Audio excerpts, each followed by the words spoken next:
Voilà donc une fois de plus, je dis un grand salut à nos amis auditrices, auditeurs de la radio Lamandier Fleury. Merci d'être là. C'est toujours pour nous un véritable plaisir de se retrouver afin que nous puissions réfléchir ensemble sur des thématiques extrêmement importantes. Donc, depuis quelque temps, nous avons commencé une série d'émissions concernant les différents ministères. Et aujourd'hui, nous allons aborder ce cinquième ministère, le ministère de l'apôtre.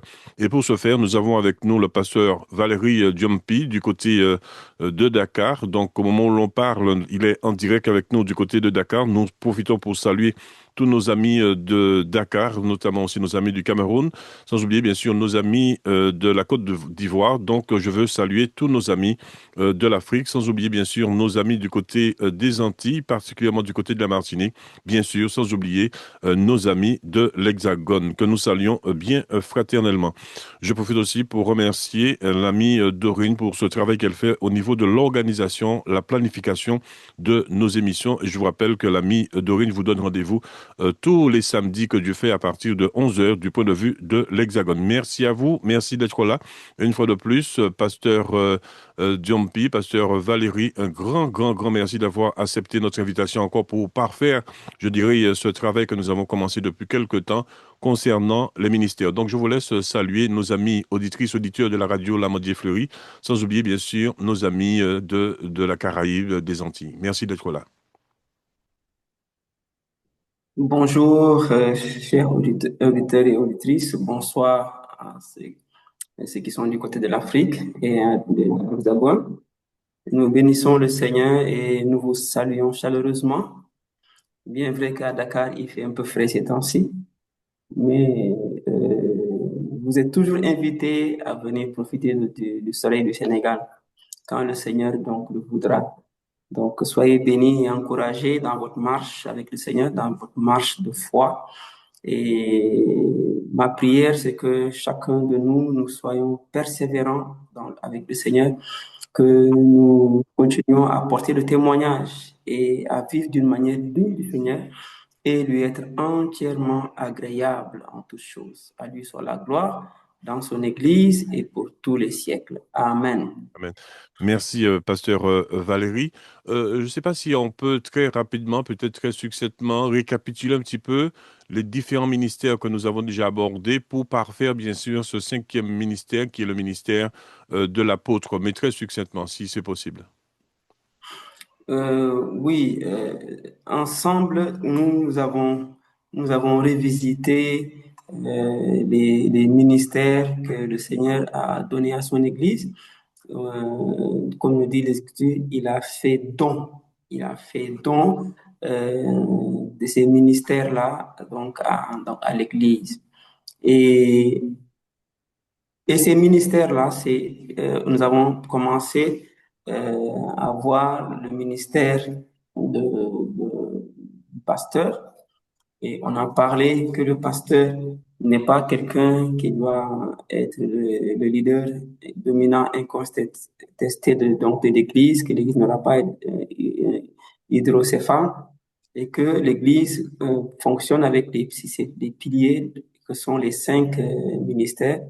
Donc, particulièrement pour une église locale qui veut avoir une bonne santé et donner le témoignage d'une église véritablement apostolique fondée sur l'enseignement des apôtres et sur la saine doctrine.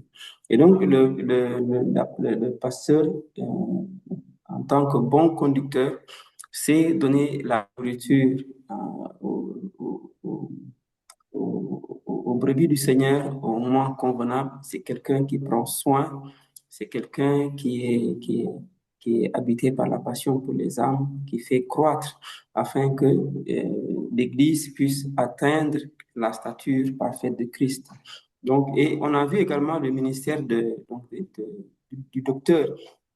Le docteur qui est celui qui établit les bases doctrinales, celui qui est un enseignant, celui est, qui donne la profondeur de la révélation des Écritures, s'entend de l'Ancien Testament et qui en fait la corrélation avec la révélation que nous avons dans le Nouveau Testament et pour une instruction, il enseigne, il instruit et il donne également cette soif de s'attacher à la vérité des Écritures. Et on a vu également le ministère du prophète qui est chargé de parler de la part du Seigneur, de transmettre des messages de la part du Seigneur. Et il ne se prêche pas lui-même. Et on a vu la différence entre le ministère du prophète et que la manifestation du don de prophétie qui peut, donc la manifestation du don de la parole de connaissance, la parole de science. Et donc on a parlé de ces éléments. On a vu également l'évangéliste qui est un passionné pour les âmes, qui proclame l'évangile de la croix, Christ mort, enseveli et ressuscité, et qui est aussi appelé parfois à aller en dehors de l'église locale pour aller porter le témoignage. Et son témoignage est aussi accompagné des œuvres de puissance, des miracles, des guérisons. Et il n'est pas aussi quelqu'un qui vit de façon solitaire, qui vit son ministère de façon solitaire, mais il est profondément ancré dans une église locale et il donne également aux membres cette soif de témoigner et c'est quelqu'un qui éveille à la foi. C'est quelqu'un de très disponible et qui travaille avec les autres ministères sans vouloir occuper les devants. Donc, ce qu'on peut dire de façon succincte et ce qui va nous conduire aujourd'hui à visiter ensemble le ministère de l'apôtre.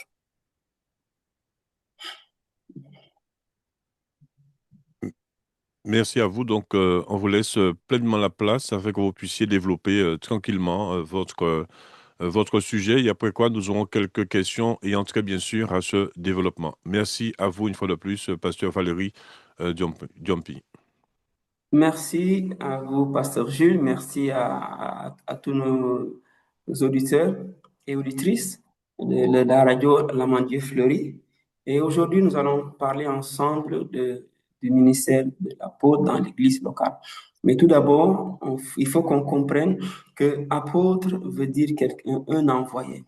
Un envoyé, mais de façon spécifique. Ici, on parle de ceux qui sont envoyés par le Seigneur, qui sont envoyés par le Seigneur Jésus-Christ, établis et mandatés par lui pour une œuvre particulière, l'œuvre de témoignage. Donc, vous serez mes témoins à Jérusalem, dans la Judée, et dans la Samarie, et jusqu'aux extrémités de la terre. Donc, ce sont ces envoyés-là que le Seigneur a établis. Et il est bon ici de faire la distinction quand on parle de ministère d'apôtre dans l'église locale, ce ministère n'est pas à confondre avec l'appel particulier qui était réservé aux 12 apôtres du Seigneur Jésus-Christ.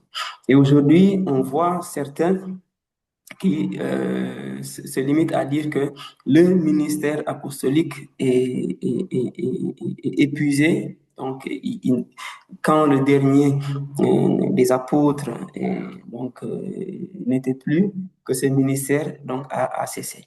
Et donc, moi, j'irai un peu en porte-à-faux avec cette façon de voir. Donc, et juste pour dire que c'est vrai, on peut faire une distinction donc, par rapport au ministère des apôtres qui ont vécu avec Jésus, et on le verra tout à l'heure, les critères de ces apôtres. Et d'abord, Jésus, lui, il est dit dans l'évangile de Marc qu'il a prié. Il a prié pendant un certain temps, toute la nuit, et il a choisi parmi le groupe des disciples 12 apôtres pour les avoir avec lui.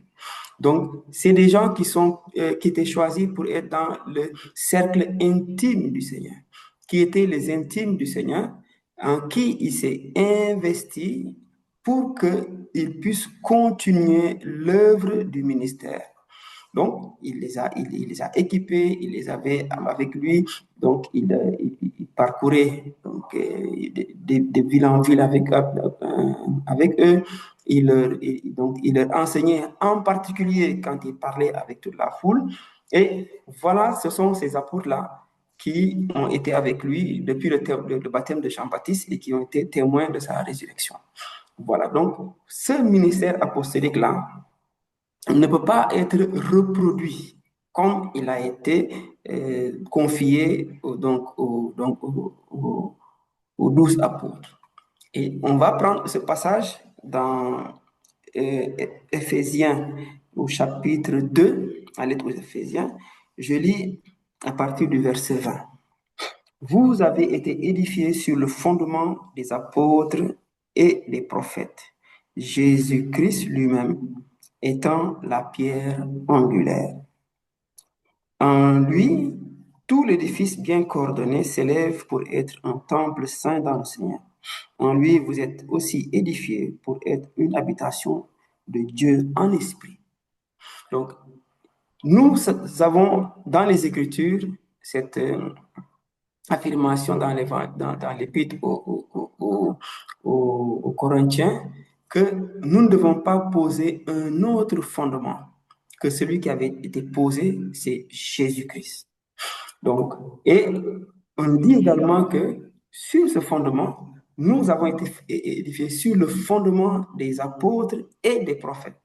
De quels prophètes s'agit-il? Il s'agit des prophètes des Écritures, des prophètes qui étaient avant la venue de Jésus, donc qui nous ont laissé les Écritures saintes. Donc, il y a ce fondement, et il y a aussi le fondement des apôtres. Les apôtres qui ont été avec Jésus-Christ et qui nous ont fait part du ministère de Jésus, ce qui a été sa vie, les choses qu'il a accomplies. Donc, le témoignage des apôtres. Voilà également le fondement donc, sur lequel une église apostolique, une église de Jésus-Christ est bâtie. Donc, Jésus-Christ lui-même et les Écritures qui nous ont été laissées. Donc, l'entièreté de la révélation. Donc, quand on parle du fondement des apôtres, ça parle ici de ce qui a été révélé, le témoignage que les apôtres nous ont laissé, eux qui ont été des témoins oculaires, les témoins de la première heure. Voilà.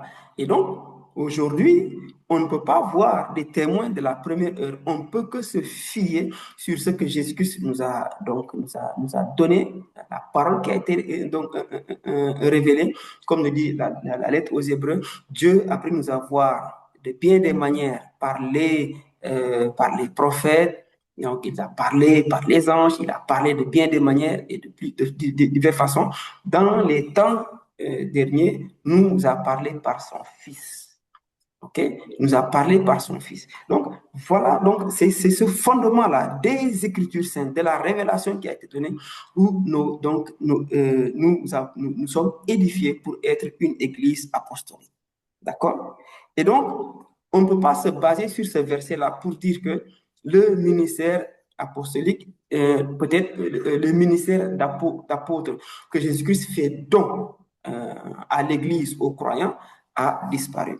C'est vrai que selon les critères des apôtres qui ont marché avec Jésus-Christ, qui ont mangé et bu avec lui, qui nous ont transmis la parole, donc ce ministère-là n'est plus, comment dire, n'est plus présent donc, sur la terre, mais son effet, son impact continue toujours et sera là jusqu'à ce que l'Église soit enlevée de cette terre. Mais cela étant dit, la Bible nous dit que Christ, étant monté, il a fait des dons aux croyants. Donc, à quel moment est-ce qu'il a commencé à faire des dons aux croyants et à quel croyant et de quelle génération? Parce que les apôtres ont été suscités avant que Jésus-Christ ne ressuscite. Ils étaient là avant que Jésus-Christ ne ressuscite. Donc, on ne peut pas se baser pour dire que, voilà, le texte qu'il a établi les apôtres, c'est seulement les 12. Donc, et en y rajoutant Paul par la suite, qui sont seulement les seuls apôtres confirmés et il n'y en a plus. D'accord? Donc, et ça, c'est quelque chose vraiment qu'on ne peut pas réellement affirmer, sachant que on dit que Christ est celui qui est descendu, c'est celui qui est monté. Et étant monté, il a libéré des captifs et il a fait des dons aux croyants. Et il a établi les apôtres, il a établi les docteurs, il a établi les prophètes, il a établi les évangélistes, il a établi les pasteurs. Voilà. Et d'autres formes également de services que l'esprit manifeste donc dans le corps, parmi le peuple des croyants. Alors, maintenant, étant dit, on va voir un texte qui parle du critère des apôtres. Après, on va revenir, avant de finir maintenant, sur le ministère apostolique dans une église locale, donc, présentement. Et on va prendre nos Bibles dans la lettre dans l'épître plutôt, dans les actes des apôtres, le chapitre 1, et nous lisons euh, à partir du verset 21. D'abord, pour mettre dans le contexte, il s'agissait ici que les apôtres, euh, après que Jésus ait été enlevé du milieu d'eux au ciel, ils se sont réunis pour faire cette affirmation. Donc, Pierre il va se lever du milieu des frères. Ils étaient réunis, ils étaient environ 120, et il va commencer à dire qu'il fallait que l'écriture s'accomplisse, ce que l'Esprit avait dit par la bouche de David, et que parmi eux, il y a Judas qui s'était acquis un champ et qui a abandonné comment dirais-je, qui s'est retiré et il a été compté parmi nous et qu'il avait part au ministère. Donc, après, cet homme-là, il s'est suicidé après sa trahison. Mais maintenant, au verset 21, euh, Paul va dire qu'il faut que quelqu'un d'autre prenne sa charge, donc, en citant le psaume de David. Et il dit au verset 21 de Acte 1, il faut donc que parmi ceux qui nous ont accompagnés tout le temps, le Seigneur Jésus a vécu avec nous. Depuis le baptême de Jean jusqu'au jour où il a été enlevé du milieu de nous, il y en ait un qui nous soit associé comme témoin de sa résurrection. Donc, il disait qu'il faut que quelqu'un d'autre prenne la charge de Judas, qu'il a abandonné en se suicidant. Il s'est jeté sur son épée, il s'est pendu. Donc, on dira peut-être chez les Japonais, il s'est fait harakiri. Donc, cela s'est produit sur le champ qui s'était acquis. Le champ qui s'était acquis donc lui-même, et que puisqu'il est mort sur ce champ maintenant est fouillé. Maintenant, l'argent qu'il avait reçu, les 30 pièces d'argent qu'il avait reçu, et après sa trahison, quand il a été pris de remords, il allait jeter ça aux pieds des, des, des prêtres, donc qui étaient dans le temple, des anciens, il les a jetés aux pieds. Et donc, eux, ils n'ont pas repris l'argent là pour le mettre dans le trésor du temple, parce que l'argent là venait du trésor du temple. Ils n'ont pas remis dans le trésor du temple, mais ils sont allés acheter le champ et la parcelle que Judas s'était acquis, certainement de l'argent qu'il a volé dans la bourse de ses micmacs. Et donc, ils sont allés acheter le champ là et pour le prix de 30 pièces d'argent, qui est le prix d'un esclave. OK? Le prix d'un esclave. C'est des choses sur les. Bon, je vais donner pêle-mêle comme ça, mais peut-être si on a le temps, on pourra les donner et développer. Mais pour faire court. Donc, il allait acheter le champ là pour servir de sépulcre aux étrangers. Pour servir de sépulcre aux étrangers. Donc, à quel dame? Donc, et ils ont dit qu'il faut que quelqu'un d'autre prenne sa place pour être associé, et que cette personne-là, le critère de cet apôtre, doit être quelqu'un qui a marché avec eux tout le temps depuis le baptême de Jean. d'accord, depuis le baptême de Jean, qui est le moment où le ministère de Jésus-Christ a été inauguré.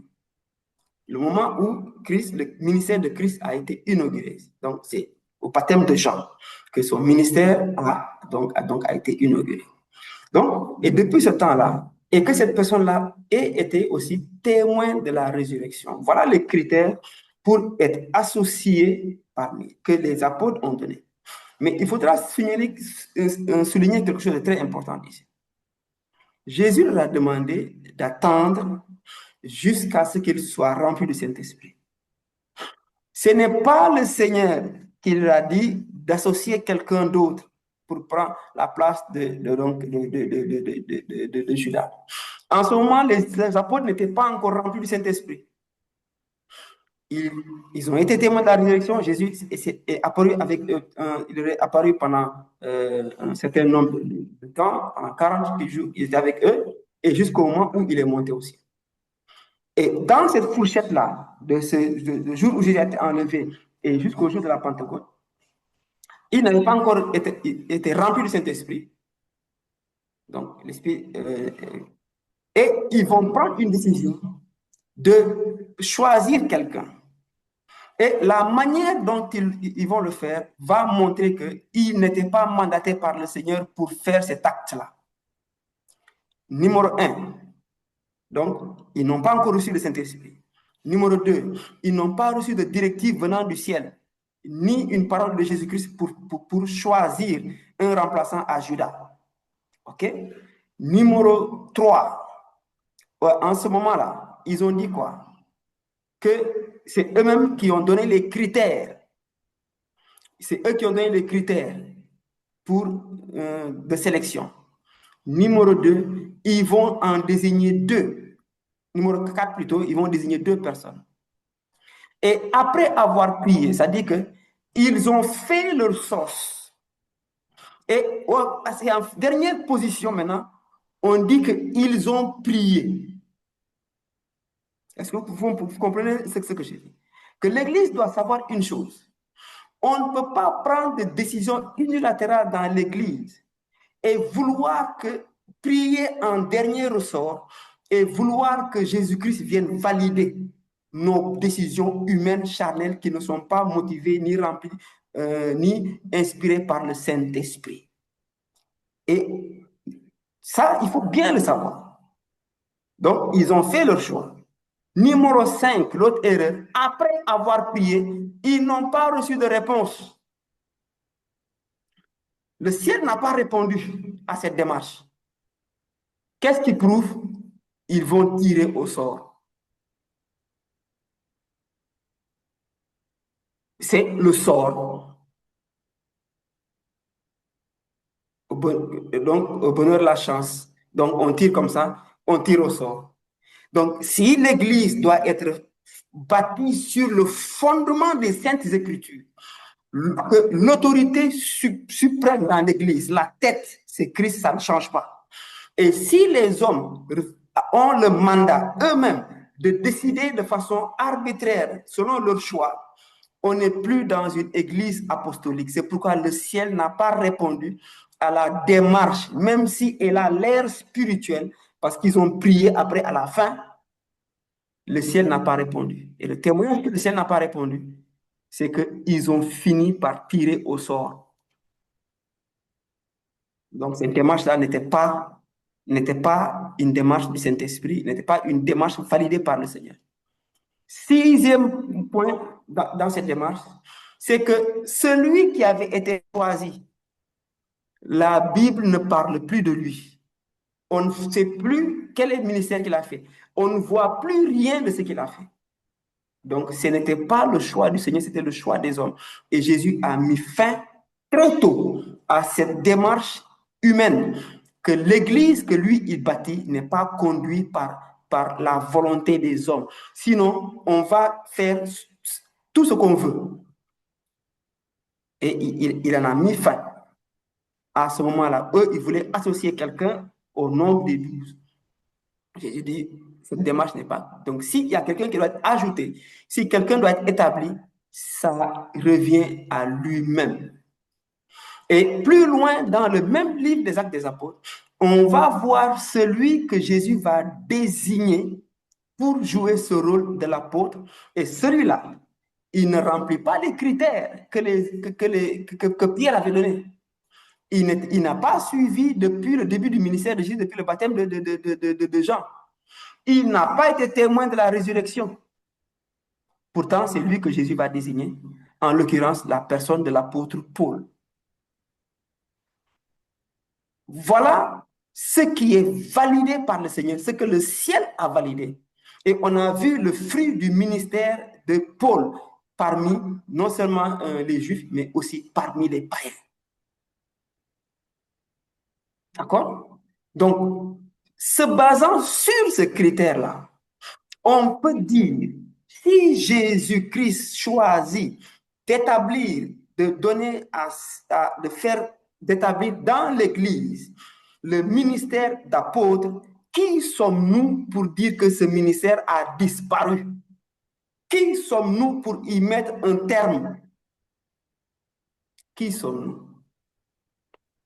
Donc, c'est Christ qui a établi ces hommes-là et il en a fait donc des témoins. Et donc, la première chose que Christ, le mandat de l'apôtre, c'est que cette grâce que le Seigneur, par l'Esprit, manifeste dans la vie de celui qui est désigné et choisi et qui doit fonctionner au sein d'une église locale, c'est quelqu'un qui est établi pour confirmer le témoignage des apôtres, le témoignage des Écritures et être l'élément qui va amener l'Église à être ancrée et enracinée et établie, édifiée sur le fondement des apôtres, parce qu'il va être celui qui confirme le témoignage des apôtres, qui confirme le témoignage de la résurrection, qui confirme l'autorité des Écritures,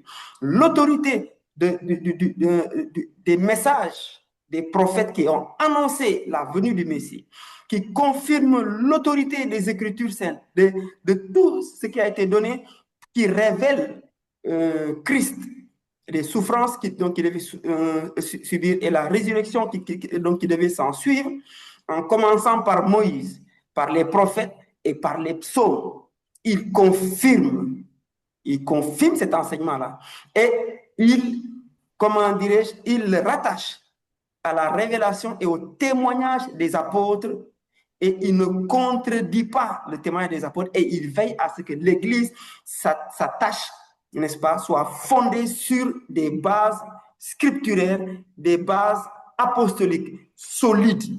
Christ est toujours le fondement, et donc il est celui qui est un bâtisseur qui établit l'Église locale sur le fondement des apôtres, donc la révélation donc, de Jésus-Christ, et des prophètes qui parlent donc des Saintes Écritures.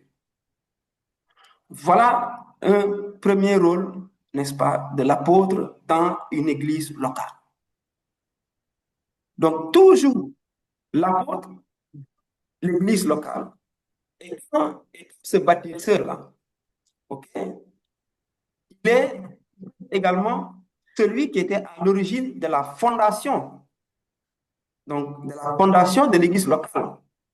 Donc, c'est un homme de foi, un témoin fidèle, qui ne falsifie pas les Écritures pour son propre intérêt. Il n'est pas un manipulateur, mais il est attaché à la sainte doctrine. Il est attaché à la révélation de Christ qu'il confirme et qu'il consolide, qu'il aide l'Église à bien être enracinée et établie sur donc, ce que l'Église a, ce que nous avons reçu comme héritage, nous venant de ce qui est établi dans les Écritures saintes. D'accord? Donc, voilà d'abord. Il est aussi quelqu'un qui a, en parlant de ce rôle de fondateur, il est quelqu'un également qui, dans l'élan, la démarche missionnaire de l'Église, est celui qui impulse, qui initie l'implantation d'églises. Donc, il implante des églises dans d'autres localités où le Seigneur l'envoie comme témoin. Donc, il est quelqu'un qui impulse, c'est celui qui, qui est à la base, à l'origine donc de l'implantation d'autres églises où le Seigneur lui donne cette faculté, cette autorité spirituelle, disons, de reconnaître et de confirmer les autres ministères. Le Seigneur donne à l'apôtre, n'est-ce pas, de reconnaître, de discerner, d'éveiller et de confirmer les autres ministères. Nous avons vécu un tel exemple. Un apôtre est venu, nous étions en train de fonctionner sans rien n'était encore défini, mais on cherchait le Seigneur parce que voilà, on venait de quelque part où il y a eu donc du désordre et nous-mêmes on a été mis dehors. Mais dans la station du Seigneur, on a continué à chercher sa face, à prier jusqu'à ce qu'un apôtre est venu, n'est-ce pas? Et l'apôtre là, étant envoyé du Seigneur, était venu et il a discerné dans le groupe que nous étions. Donc, le pasteur, l'évangéliste, le docteur et le prophète. Et il nous a, comment dirais-je, confirmé, établi, mandaté. Et c'est en ce moment qu'on a commencé à fonctionner comme une église locale. Donc, il est venu, c'est lui qui est, donc, on peut dire, c'est lui qui a implanté l'église que nous sommes. Nous sommes une église qui a été implantée par un apôtre.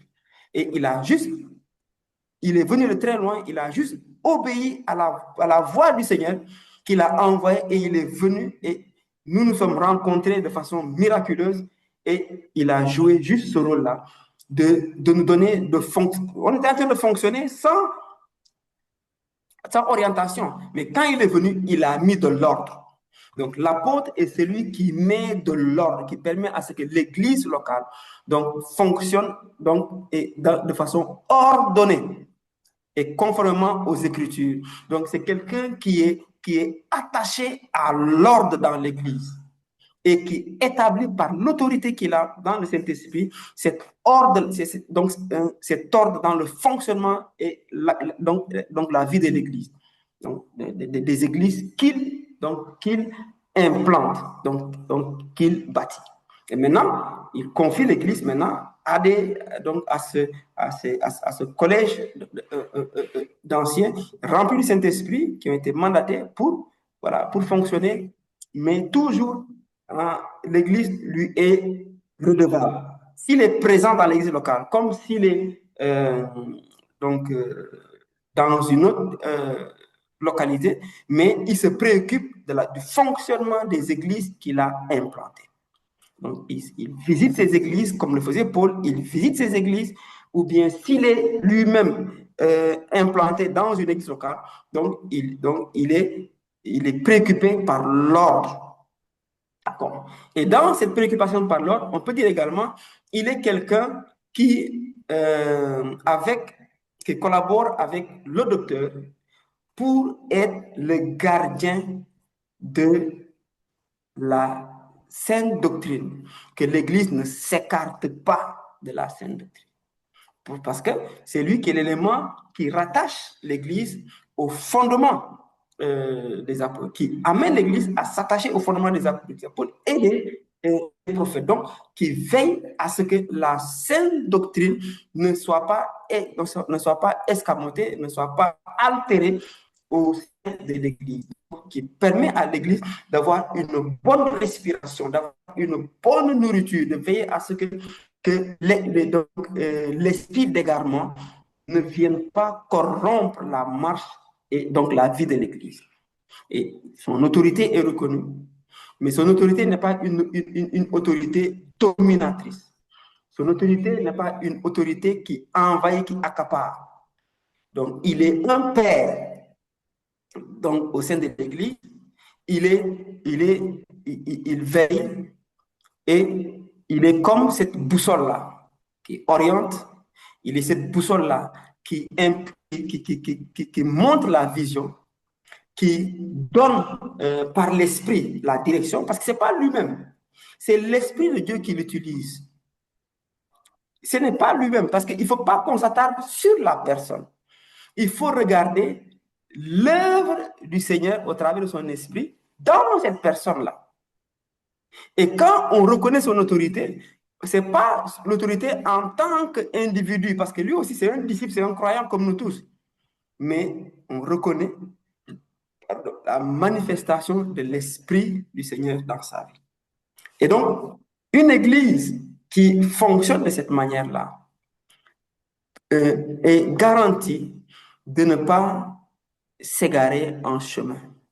Une église qui fonctionne en reconnaissant l'autorité, en reconnaissant les ministères des apôtres et des autres ministères, est une église qui ne fera pas fausse route en chemin, qui ne va pas facilement se laisser séduire par les tentations du monde. Une église qui est équilibrée, une église qui est en bonne santé et qui est établie sur de bons piliers. Une église qui va fonctionner en portant le témoignage de la vérité sans jamais s'en écarter. Donc, il est important, si le Seigneur a voulu lui-même faire ces dons-là, établir ces ministères, il sait pourquoi. C'est le moyen que l'Église soit équilibrée, que l'Église soit bien enracinée en lui et que l'Église soit féconde et productive, c'est-à-dire l'Église qui porte du fruit. Et ce fruit-là se verra dans l'authenticité du témoignage, se verra dans l'authenticité et la profondeur des conversions. Cela se verra dans également la croissance, qui n'est pas forcément une croissance exponentielle ou bien une croissance, comment dirais-je, comme une, une, une croissance ou bien, je vais utiliser une expression, une croissance qui est impulsée par du levain. Parce que quand le levain est mis, un peu de levain fait lever la pâte très vite. Il ne s'agit pas de cette croissance-là. Parce que une pâte qui lève très vite, on peut griller le pain, mais après, ça va. Donc, il ne s'agit pas de cette croissance-là dont on parle comme fruit. La croissance dont on parle, c'est une croissance qualitative. Une croissance où on peut voir une église qui est assistée par tous les liens, qui est bien assemblée, bien coordonnée et qui croit et pour atteindre la stature parfaite de Christ. Une église où on voit comment dirais-je, le nouveau converti est pris en charge et amené de l'incroyance à la maturité. Une église où on voit la maturité, où on voit des chrétiens équilibrés dans leur foi. Et une église également qui est missionnaire. Une église où celui qui a été converti dans le ministère demain peut être un serviteur. Il a assez de maturité, soit en développant des cellules de quartier, donc des membres qui ont des cellules de quartier, des cellules dans leur lieu de travail, pendant où on voit vraiment donc, des chrétiens qui sont matures et qui portent le témoignage, et que le témoignage ne repose pas seulement sur les 5 ministères, parce que les 5 ministères ont été donnés en vue de l'édification du corps, que le corps atteigne la stature parfaite de Christ. D'accord? Que le corps soit édifié. Que le corps, c'est-à-dire pour la croissance, mais pas une croissance fast-food, pas une croissance de levure, pas une croissance où le feu ressemble à du feu de paille. Non, où les croyants sont réellement embrasés, sont réellement enracinés dans la vérité des Écritures, où ils sont transformés par l'Esprit en la même image que Christ de gloire en gloire. Donc, cette croissance-là, où on voit la maturité et on voit également le fruit du témoignage des croyants. Parce qu'on dit pour l'édification du corps de Christ, en vue de l'œuvre du ministère. Et donc, c'est là où on aura des églises qui ne sont pas monocéphales, où on verra des églises qui ne sont pas dirigées par une seule personne, ou tout autour de la personne. Une église où ces 5 ministères collaborent pour préparer l'ensemble des croyants à faire l'œuvre du ministère. Donc, on peut dire que Christ, il a établi les 5 ministères que sont l'apôtre que nous voyons aujourd'hui, le docteur, le prophète, l'évangéliste et le pasteur. Et eux, leur travail, c'est d'assurer de façon efficiente l'accomplissement du 6e ministère, entre guillemets, je dis ça entre guillemets. Et c'est lequel 6e ministère? C'est le ministère du corps qui a atteint la stature parfaite de Christ.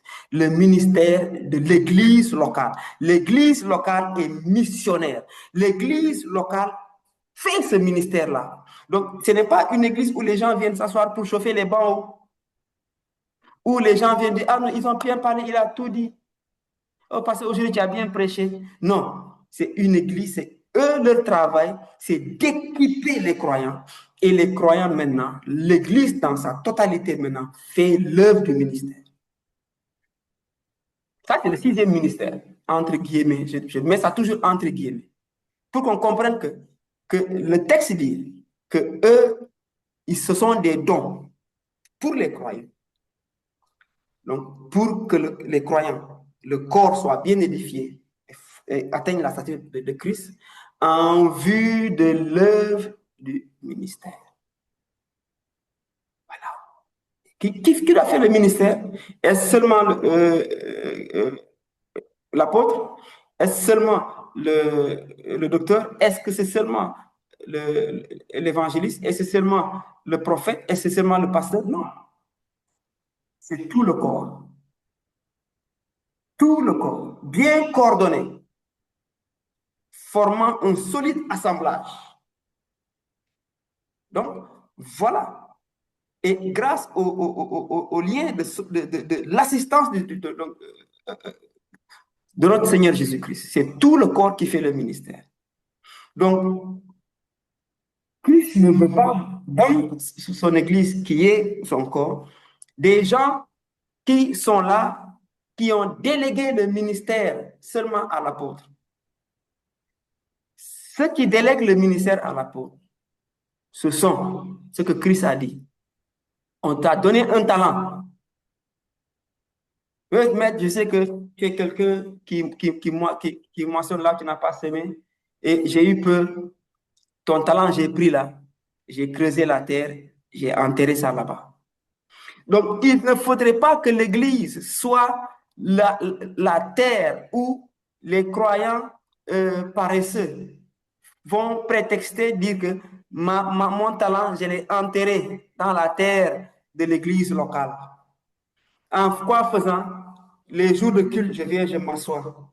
Quand on chante, je chante. Quand on dit de prier, je murmure. Après, je rentre chez moi. Ce sont les chrétiens. Aujourd'hui, nous sommes dans un système où les chrétiens, ils ont pris leur talent et ils l'ont enterré dans ce qu'on appelle des églises, entre guillemets, où ils ont délégué leur ministère, les autres travaillent, eux, leur talent, ils ont enfoui. Alors que Jésus dit, c'est tous le corps bien coordonné, c'est tout le corps qui doit faire le ministère. Et donc, il viendra nous demander ce que je t'ai confié. Qu'est-ce que tu en as fait?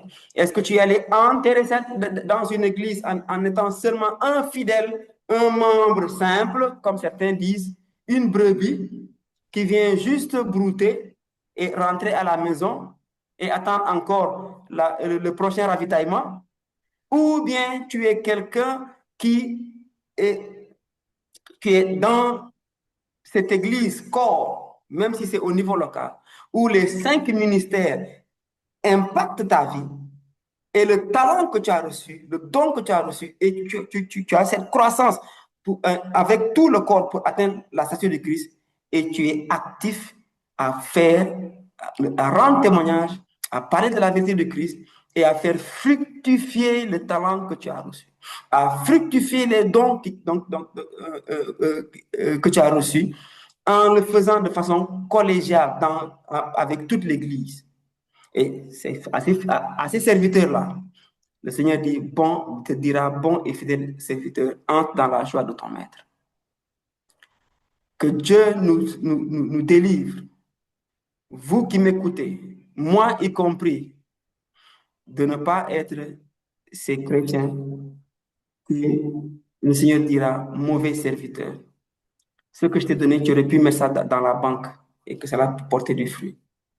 Mais n'allons pas que les églises également ne soient pas ces terres-là, ces trous où on laisse les fidèles venir creuser leur talent et, et s'endormir et rester inactifs. Que Dieu nous en délivre. Nous voulons une église où ces 5 ministères sont réellement actifs, utilisés par le Saint-Esprit pour que l'ensemble du corps soit bien édifié et que le corps bien coordonné fasse ensemble le ministère. Alors, nous porterons du fruit et le Seigneur en sera hautement glorifié.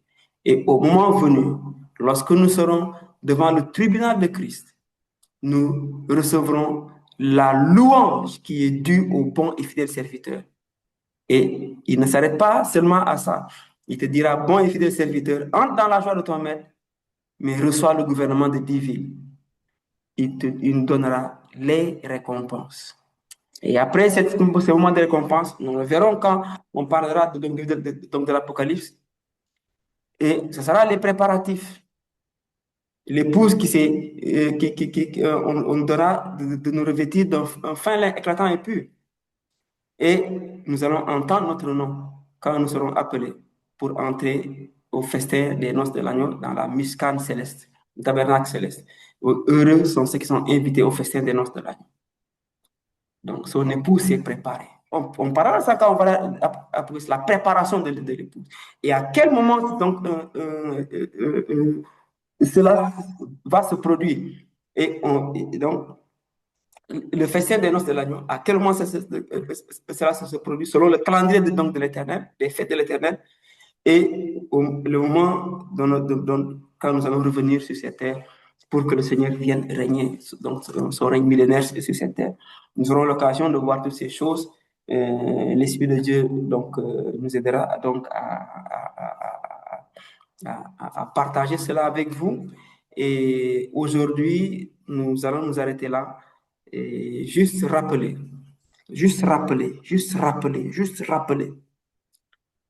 que nous ne soyons jamais ces chrétiens qui ont pris leur talent, leur don, l'esprit que Dieu a mis en vous, la vie de Christ qu'il a mis en vous, pour l'enterrer dans une église locale et croiser les bras. Notre prière, c'est que l'esprit éveille et suscite ces ministères que le Seigneur a établis. Il connaît ce qu'il a choisi dans chaque église pour jouer ce rôle-là. Qu'il joue ce rôle pour que le corps soit bien coordonné, bien édifié pour atteindre la stature parfaite de Christ et fasse l'œuvre du ministère. À lui soit la gloire dans son église, dans cette génération, au siècle des siècles. Amen.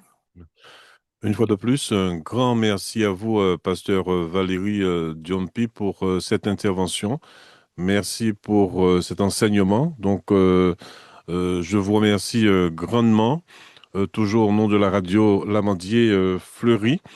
Et puis, nous donnons, comme vous l'avez annoncé, rendez-vous à nos amis auditeurs, auditrices, une date prochaine pour que nous puissions justement poursuivre cette réflexion, puisqu'on se laisse, je dirais, conduire par l'esprit, poursuivre cette réflexion concernant, je dirais, tout le livre de l'Apocalypse que nous allons aborder très prochainement. Donc, merci, pasteur Valérie Diompi, d'avoir abordé cette thématique, c'est-à-dire la place, le rôle aussi du ministère de l'apôtre dans l'Église locale. Merci à vous et je vous dis à très bientôt.